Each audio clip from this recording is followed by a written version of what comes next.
नमस्कार दोस्तों, स्वागत है आप लोगों का हमारे YouTube चैनल मंत्र साधना विज्ञान में।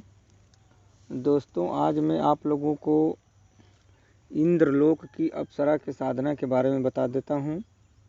इसकी साधना आप कैसे कर सकते हैं,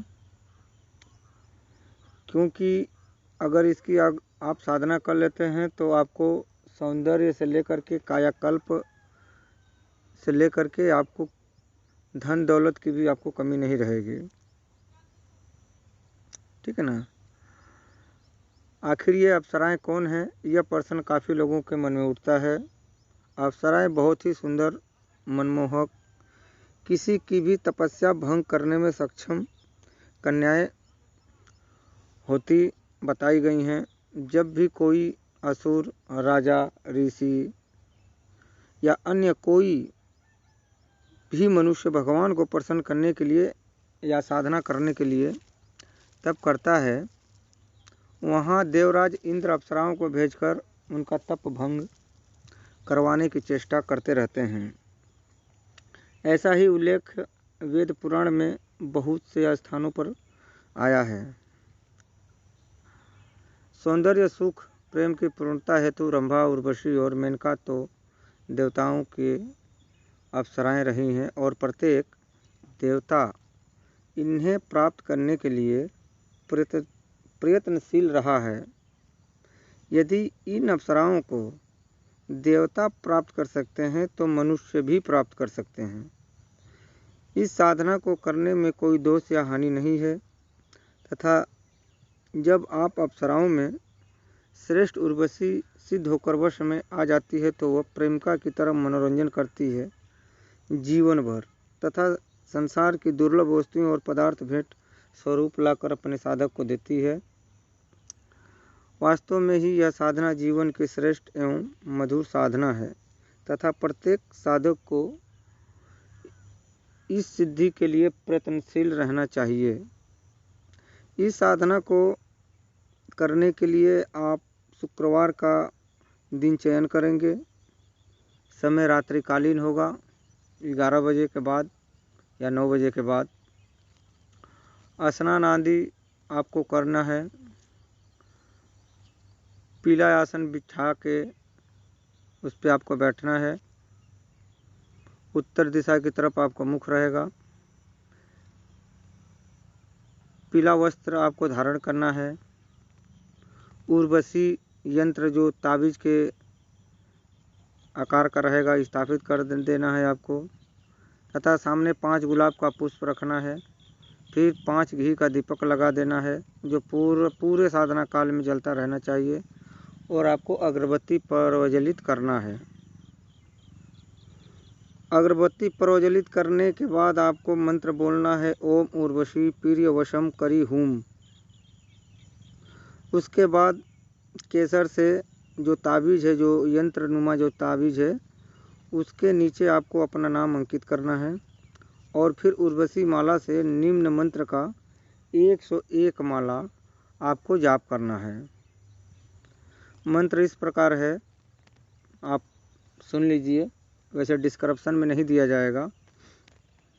ओम ह्रीम उर्वशी मम प्रिय मम चिंतारुंजन करी करी फट। एक बार और बोल देता हूँ। ओम ह्रीम उर्वशी मम प्रिय मम चिंता नुरंजन करी करी फट। यह मात्र 7 दिन की साधना है।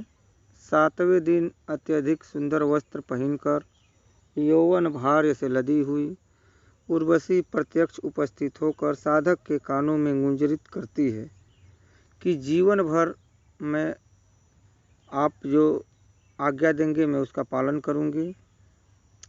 तब पहले से हिलाया हुआ गुलाब के पुष्पों वाला हार अपने सामने मानसिक रूप से प्रेम भाव उर्वशी के सम्मुख पर रख देना चाहिए। इस प्रकार यह साधना सिद्ध हो जाती है और बाद में जब कभी उपरोक्त मंत्र का 3 बार आप उच्चारण करेंगे, वह प्रत्यक्ष उपस्थित होती है तथा साधक जैसी आज्ञा देता है वह संपूर्ण रूप से पालन करती है। बिना कोई भेदभाव किए।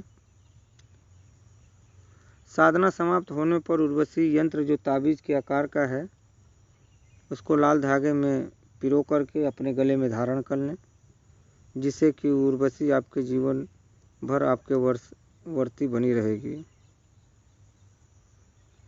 अन्य जानकारी प्राप्त करने के लिए आप मुझसे संपर्क कर सकते हैं।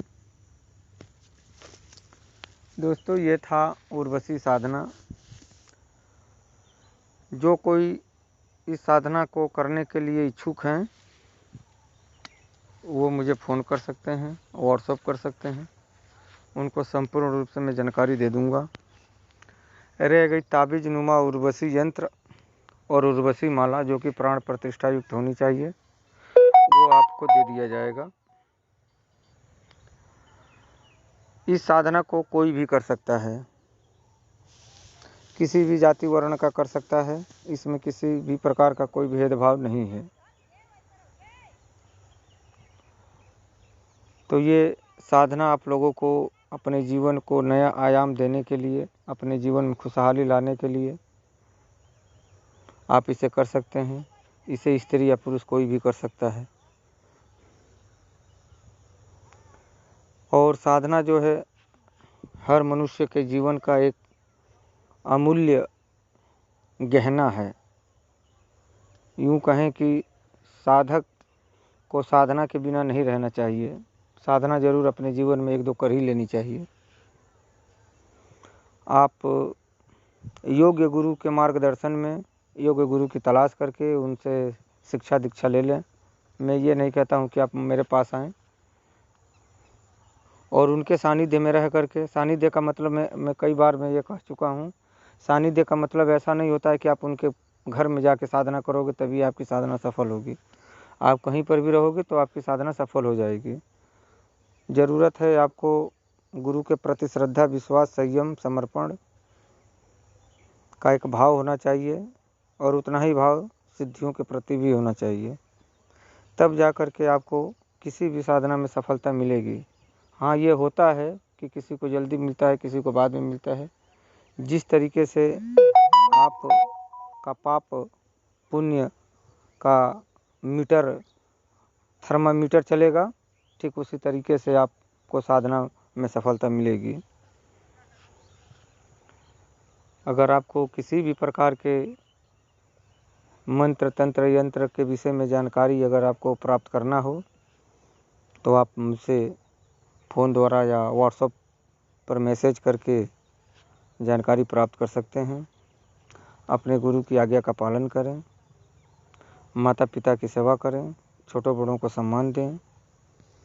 जय महाकाल, जय माँ कामाख्या।